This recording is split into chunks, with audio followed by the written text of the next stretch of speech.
Señores, a ustedes las gracias por seguir ahí en sintonía con El Sapo en la Sopa. Hoy nosotros vamos a hablar de un tema súper interesante, la ortopedia infantil. Emmanuel Pichardo se encuentra con nosotros. Buenas tardes, Buenas doctor. tardes, placer para doctor. ustedes, chicas. Bienvenido al Sapo en la Sopa. Muchas gracias y también para los audientes que tenemos aquí en el día de hoy.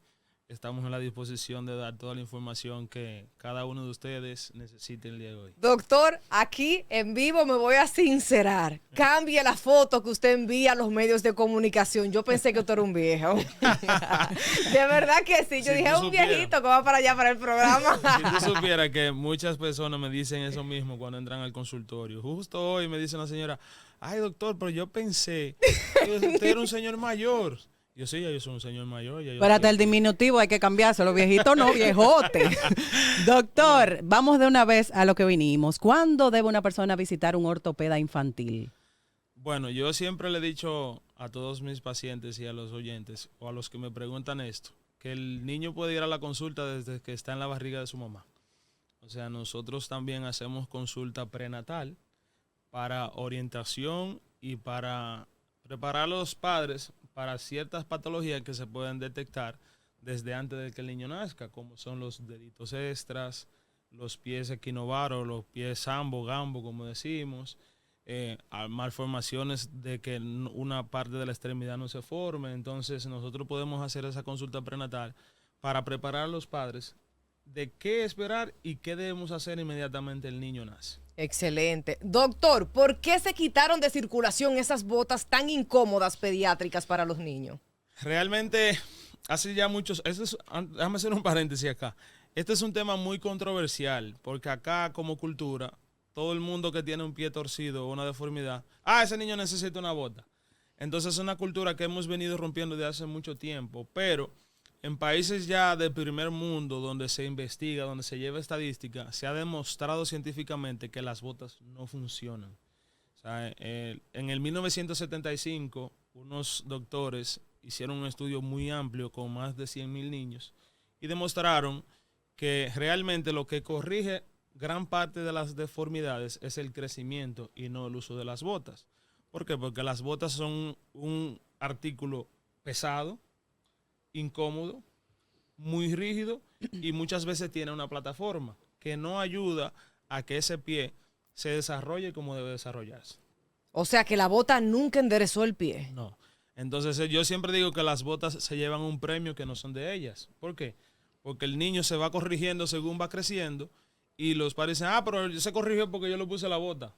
Se corrigió porque más del 95% de las desviaciones o deformidades se corrigen por sí solas. Entonces, Wow. el padre dura un periodo de 2 o 3 años colocándole las botas, el niño va creciendo y se corrige y dice, pero eso fue que yo le puse 3 botas. Y realmente las botas, no para satanizarlas, pero el uso que tienen para corregir ciertos problemas es muy, muy mínimo. O sea, problemas que específicamente tienen que ver con el pie, pero a todo que tiene una desviación de la rodilla, que entra un piecito, le indican unas botas y realmente eso no corrige nada. ¿Qué tan de cierto es que los bebés no se rompen los huesos debido a los cartílagos que tienen? Sí, eso sí es cierto. Los niños tienen la bondad o la facilidad de que sus huesos son más elásticos debido al potencial de crecimiento y de algo que se llama el periósteo que lo protege. Y cuando un niño tiene una caída o un trauma muy importante, el hueso antes de fracturarse se dobla. O sea, tiene un poquito de plasticidad, así se llama. Entonces, antes de romperse, esto es lo que sucede.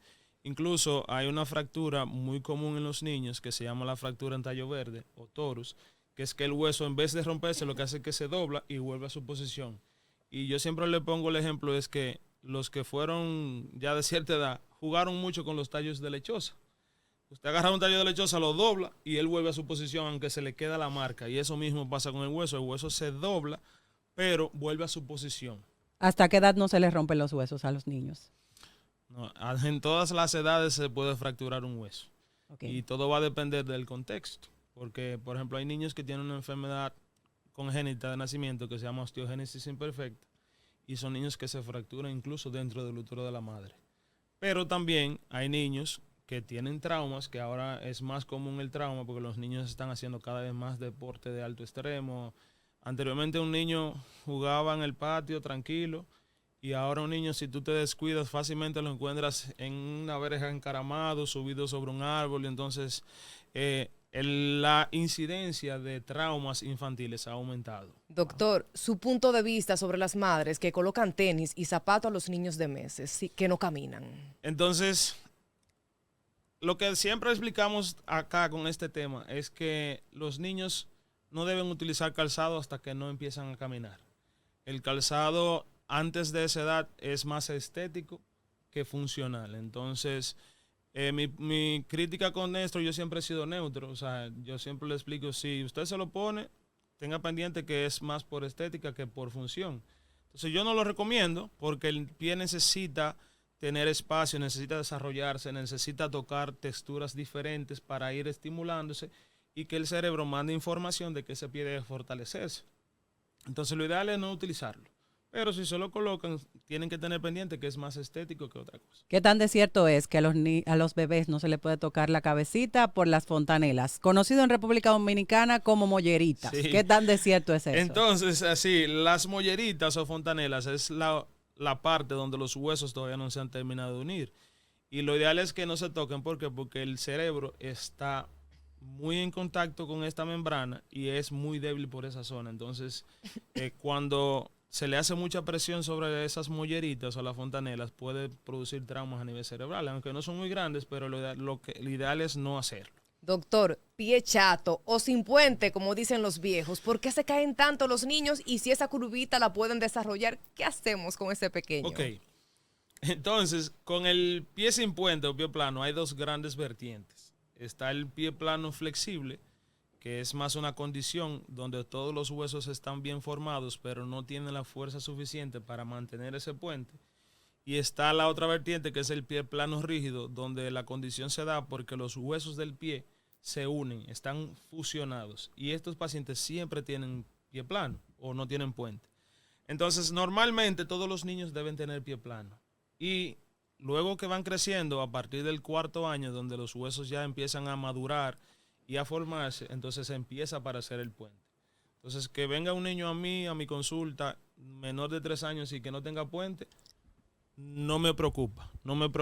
Entonces, sí debemos estudiarlo para saber que realmente es un pie plano flexible normal, que es una condición. Como dijimos, la vertiente flexible solo se trata si hay dolor o si la deformidad es muy grave. El pie plano rígido siempre lleva tratamiento. ¿Por qué? Porque esos huesos que están fusionados, si no lo despegamos, no va a mantener el pie estable.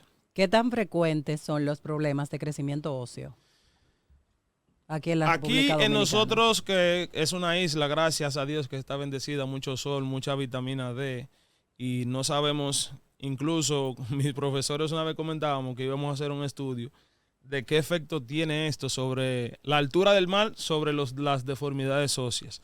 Si vemos muchas, porque esa es nuestra consulta de diario vivir, más o menos acá podríamos decir que la incidencia anda entre un 3 a un 5%, pero en otros países donde la latitud y la altitud es mayor, por ejemplo, en Colombia, donde yo me formé, esto era mi diario vivir, o sea, ya el 30 al 40% de los niños tienen deformidades y se está buscando esa causa.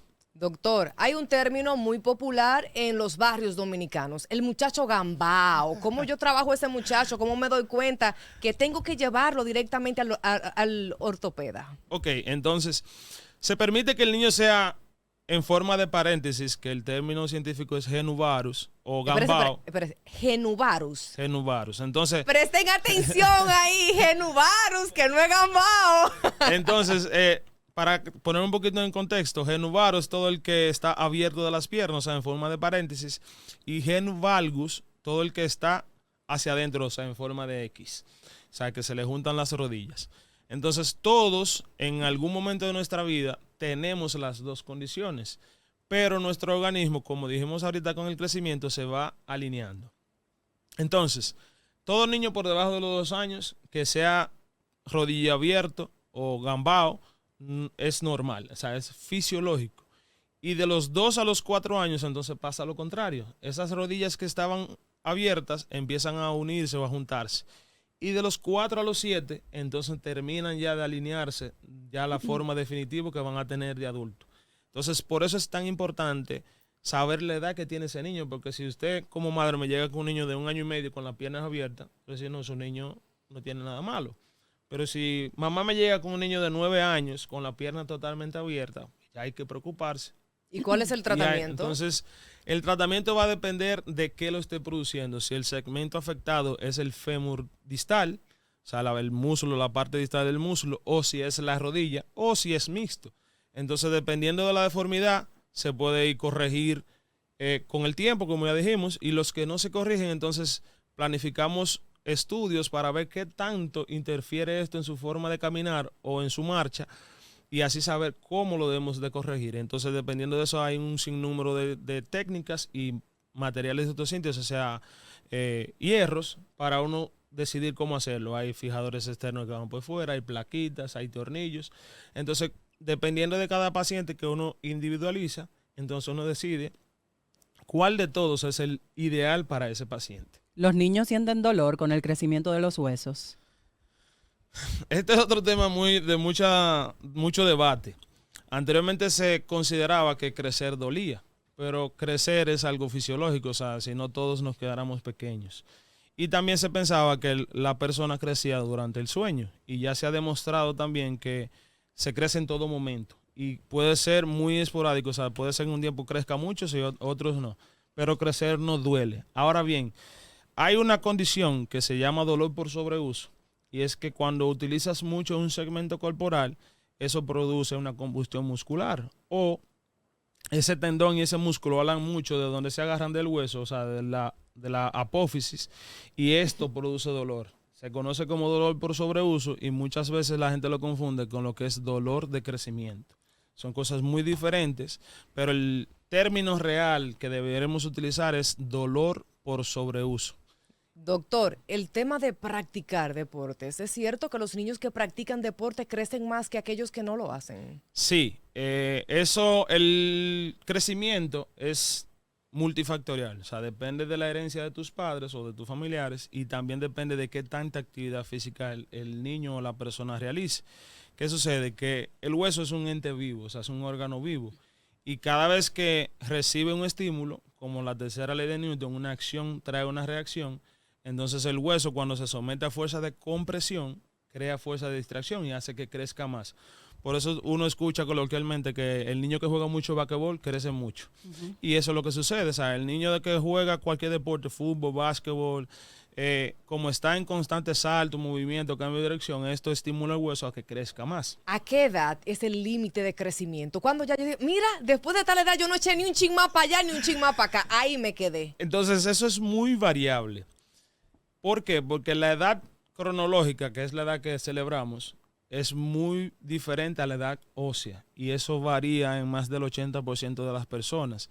Entonces, eso va a depender mucho de cómo esté esa edad ósea tuya. Pero a grandes rasgos podemos decir que las niñas, cuando le llega a su primer ciclo, o sea, la primera menstruación, entonces inician su proceso acelerado de crecimiento. Y después de ese primer ciclo crecen hasta 2 o 3 años después. Pero los niños, a diferencia, desde que empiezan la pubertad, que empieza el segundo pico de crecimiento acelerado, se mantiene hasta ya la adultez. Entonces, generalmente las niñas crecen hasta los 14, 15, los varones crecen hasta los 17, 18, incluso hay niños que todavía hasta los 20 están creciendo. Mira qué bien, yo me pasé a los 14 y nadie me lo creía. Pero entonces, ¿y el término, doctor? Aquí hay un término muy común. Espérese, dije que se crecía hasta los 25, sí, yo me quedé esperando y yo no llegué para allá. No, realmente lo que pasa es que hay un hueso que es la clavícula, que es este hueso que tenemos acá, que a veces termina de consolidarse o de madurar a esa edad, pero eso no conlleva nada de crecimiento. Entonces eso es un mito que tenemos, pero como le dije bien, cada paciente es diferente, cada persona es diferente, y lo ideal es que se evalúe. Existen esquemas de valoración con radiografías de la mano y del codo, donde uno verifica qué tanto por crecer le queda a cada persona. No, pero genial. Doctor, voy a hacer una pregunta un tanto ostentosa, pero estamos aquí para cubrir las dudas. ¿Puede un niño padecer de osteoporosis? Sí, eso puede suceder. No es muy común, o sea, el porcentaje o la incidencia descrita a nivel mundial es menos de un 0.02%, pero sí puede pasar. ¿Y por qué? Porque, por ejemplo, la osteoporosis es como el desgaste, ¿verdad que sí? Exactamente. Entonces, si el niño todavía está como en esa... Entonces hay enfermedades metabólicas, o sea, que tienen que ver con lo que es la síntesis del calcio, las vitaminas que ayudan a formar el hueso, que pueden producir esa pérdida constante de densidad ósea o de minerales y puede llevar a una osteoporosis. Como le dije, no es tan frecuente, pero puede suceder. Ahí también hay otras enfermedades que tenemos que descartar en los niños, como es el raquitismo, la osteopetrosis, displasias metabólicas epifisarias y un sinnúmero de cosas. Doctor, usted ha escuchado de que la frase, a los niños los cuida Dios. Sí. Hay niños que se caen en su mayoría de todo y usted dice, se partió la madre y el tiguerito igualito. Se levanta como que no le pasaba nada, limpiándose. ¿Qué pasa? ¿Cuál sería la diferencia entre un adulto que se cae de inmediato se parte la madre y el niño se cae y no le pasa nada? Hasta cacazo y chichón y de todo. Entonces, con esto hay algo que comentábamos ahorita, que es la plasticidad ósea. Y aparte de eso, también la composición corporal del niño es diferente. O sea, el niño tiene más grasa y más músculos que hueso en ciertos momentos de su vida. Entonces, por ende, absorben más fácil los traumas. Entonces, aquí también viene la frase que siempre dicen, los niños son de goma. Ay, sí. Entonces, por Se eso... le llama cartílago. Exacto. ¿Verdad? Entonces, ¿qué pasa? Que ese cartílago tiene más facilidad de absorber ese trauma sin que se rompa. El cartílago, si mal no recuerdo, es como esta parte que tenemos aquí en la oreja, ¿verdad que sí? Que es como flexible y se dobla para todas partes. Es algo parecido a eso. Entonces, nuestro cuerpo está conformado de tejidos y cada tejido se diferencia. Está la piel, está el hueso y está el tejido conectivo. Dentro del tejido conectivo está el cartílago, que es una sustancia muy friable por donde el hueso también crece y que también recibe más trauma. Entonces, nuestro pabellón auricular está formado de cartílago, pero también hay cartílago en todas las articulaciones. Todas nuestras articulaciones se unen por cartílago y es lo que evita que haya ese roce constantemente. Por eso ustedes han escuchado que ya las personas de cierta edad, por encima de los 60 años, pero esta rodilla me está crujiendo, esta mano me cruje. Es que ese cartílago con el tiempo se ha ido desgastando y empieza a producir lo que se conoce como una osteopatía o una degeneración. Cuando la máquina suena, ya. Sí, cuando dicen que está sonando, sí, pero hay cartílagos en toda parte de nuestro cuerpo. Doctor, ¿cuándo se llega a una infección de los huesos? Ya es un tema súper serio. Sí, es un tema serio y muy complejo, pero las infecciones al hueso pueden llegar por múltiples razones. Número 1, puede ser que llegue por la sangre. Número 2, puede ser que sea una herida que se infecte. O puede transmitirse coadyuvante, o sea, se infectó algo cerca y llegó al hueso. Entonces, esas son las razones por las que puede pasar esa infección.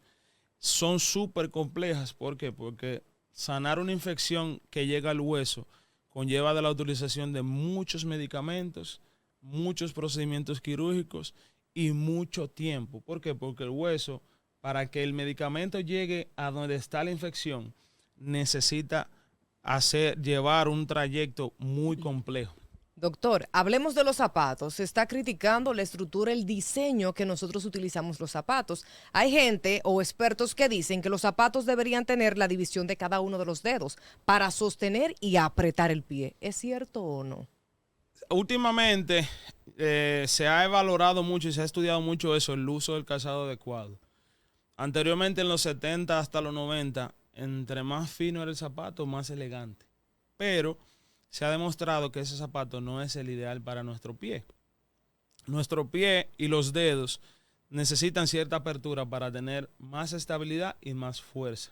Entonces, cuando tenemos los dedos apretados dentro de un calzado, pues esos dedos con el tiempo empiezan a sufrir y vienen las deformidades y los desgastes. Entonces, la artrosis, el daño del cartílago. Entonces, lo ideal es que el zapato cumpla 4 características que nosotros conocemos como zapato flap, que es de flexible, de ligero, la L de ligero, la A de amplio y la P de plano. O sea, un zapato que tú puedas doblar tanto hacia adelante como puedas retorcerlo, o sea, torcerlo. Ese es el ideal. Y que en la parte de adelante sea un poquito ancho para que tus dedos tengan suficiente movilidad. Yo soy fan de los tenis, por eso, porque los tenis al ser tan flexibles te permite tú durar más tiempo con el colocado. Yo siempre le explico a los padres, cuando hablábamos de las botas, imagínate que tú tengas que durar un día entero voy a mencionar un nombre, pero no para difamarlo, pero la más reconocida en nuestro país son las botas Timberland. Es un zapato súper rígido, pesado. Si tú te pasas un día entero con un calzado de ese tipo, tú sabes que cuando llegue el final del día, el pie tuyo va a estar destrozado. O sea, tú vas a estar muy cansado y es por esa situación. Entonces, ahora mismo se está investigando mucho de cuál es el calzado ideal. Por eso usted ve que mucha gente está utilizando tenis incluso para trabajar. ¿Por qué? Porque es más cómodo y es más salud para tu pie. Doctor, ¿qué es la escoliosis? No sé si lo dije bien. ¿Y con qué se come eso? ¿Qué es eso? Aplatáneme ese término. Bueno, la escoliosis es una desviación o una deformidad de la columna, tanto en el plano frontal como rotacional. ¿Puede un niño nacer con esto? Puede nacer con ello, pero no es lo común. Entonces me explico. La desviación en el plano frontal es que se vaya hacia un lado o hacia el otro, y en el plano rotacional es que el niño se pone medio oblicuo y se le sube en un hombrito. Entonces, esta puede, dependiendo de la edad en la que se forme, o sea, en la que el niño la presente, van a ser infantil, juvenil, escolar, todo va a depender de cuándo se presente y también del grado de la desviación. Doctor, el niño, si lo cargo aquí en el hombro, ¿es posible que se me ponga gambao? Que se abra. Eso es un mito que hemos tenido toda la vida, que decían, pero que fulano es gambao porque la mamá lo cargaba siempre de lado. Y eso realmente no afecta en nada. Incluso esa posición que toman los niños en el costado de la madre es beneficioso porque permite que la cadera se desarrolle como debe y no le traen ningún tipo de problema a los pies. Y los cargadores en la parte de adelante que tienen los pies divididos, porque también hay rumores de que supuestamente también le abren los pies. Entonces, antes de pasar ahí, se cree, o mucha gente cree que los niños se abren por lo que hablábamos ahorita. Antes de los 2 años todos son abiertos. Y dice, pero ese se abrió porque la cargaban ahí. Pero las madres generalmente, o uno como papá, carga al niño hasta los 2 o 3 años. Ya después de ahí pesa. Y es difícil cargarlo. Por eso viene el coche, que caminen solo. Entonces, realmente no es que se abran, sino que esa es su fisiología normal a esa edad. Y eso sucede. Entonces, con esos cargadores, son como una mochilita que se ponen adelante y se entra el bebé. El término real es un fular, así se conoce. Y hay diferentes formas. Aquí le decimos mamá canguro. Bueno, también eso se le habla de mamá canguro por la posición en la que están pegados a la madre, pero el término real es fular. Hay fulares de tela, hay fulares ergonómicos y hay fulares ortopédicos. Entonces, lo importante es que cuando vayamos a utilizar un aparato de esto, veamos que el niño esté en una posición adecuada y que se sienta cómodo. Porque muchas veces la madre lo coloca y el niño empieza a llorar por la incomodidad y dice, no, eso es para que se acostumbre. No es cuestión de costumbre. Es que el niño no está cómodo. Realmente es un tema muy a debatir porque en otros países se habla de entabacalar, que lo envuelven el niño para cargarlo. Eso no es ideal. Pero hay unos fulares que permiten, o un saco que permite la movilidad de las caderas y una buena posición de las piernas, y usted puede cargar a su niño sin problema. Doctor. Conozco una amiga de Bonao que se llama María Vargas, ella se llama Mami de la Loma. Es una experta en este tema y ella maneja mucho sobre eso, incluso a nivel internacional, sobre el uso de los fulares. Hemos tenido muchas entrevistas, muchos lives hablando sobre esto. Mami de la Loma, casi estás aquí, Mami de la Loma, ve anotando. Sí. Doctor, es una usted sabe persona que con mucho conocimiento. Perfecto, no, ella está casi siendo la zapita del medio. Doctor, el otro día teníamos un ortopeda de adultos aquí, le hacíamos la pregunta de que hemos escuchado muchísimas veces la frase de que los huesos de viejo no se empatan, no se pegan. ¿Qué pasa entonces con los niños? ¿Es que ellos tienen más facilidad de pegar el huesito cuando se rompe que los adultos? Con los niños hay varias características que permiten que ese hueso sane más rápido.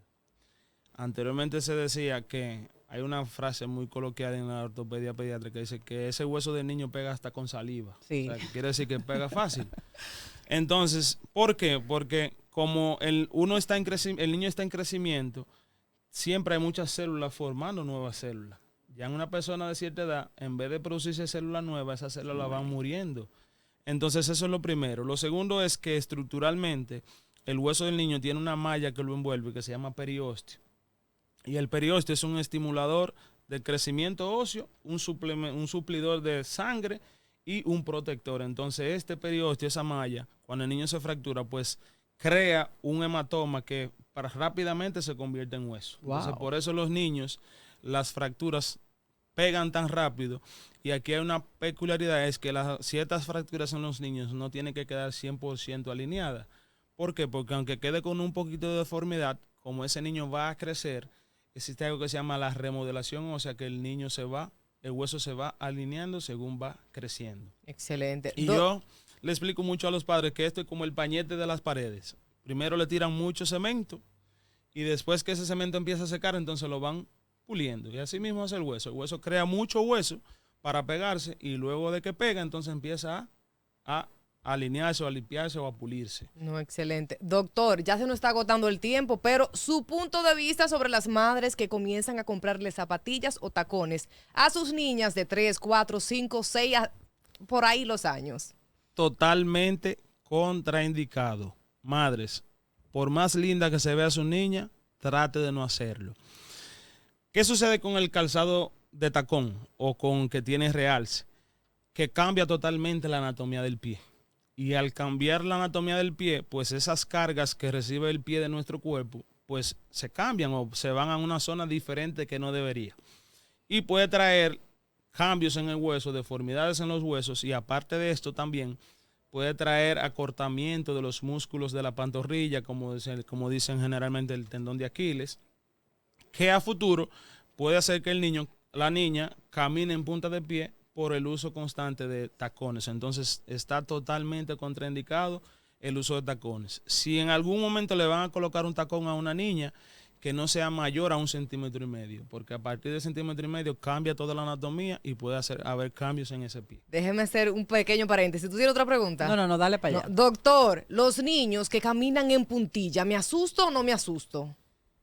No se asuste, pero llévelo a evaluar. ¿A qué médico lo llevo? Entonces, bueno, a un ortopedista pediátrico es la persona ideal. O sea, o yo o un homólogo. Okay. Entonces, lo ideal es que ese niño se evalúe para saber si esa marcha en punta de pie es normal de la edad o si hay problemas. Entonces, la marcha en punta de pie se puede diferenciar en grandes vertientes y es el niño que tiene un equino dinámico. ¿Qué quiere decir esto? Que sus músculos y sus tendones están bien alargados y están funcionando bien, pero el niño camina en punta de pie. De ese no hay que preocuparse. Pero hay otros niños que caminan en punta de pie y la razón de esto es que tienen acortamiento tanto del tendón de Aquiles como del complejo gastrosóleo, que son los músculos que forman la pantorrilla. Entonces estos niños sí necesitan tratamiento. ¿Por qué? Porque con el tiempo lo que hace es empeorar y cambia, como dijimos ahorita, la anatomía del pie y empieza a haber desgaste antes de tiempo. Ya tú sabes, doctor. El doctor Emmanuel Pichardo, ortopeda infantil, estuvo con nosotros aquí en El Sapo en la Sopa. No nos podemos despedir sin antes usted dar su contacto, sus redes sociales y cómo pueden dirigirse a usted.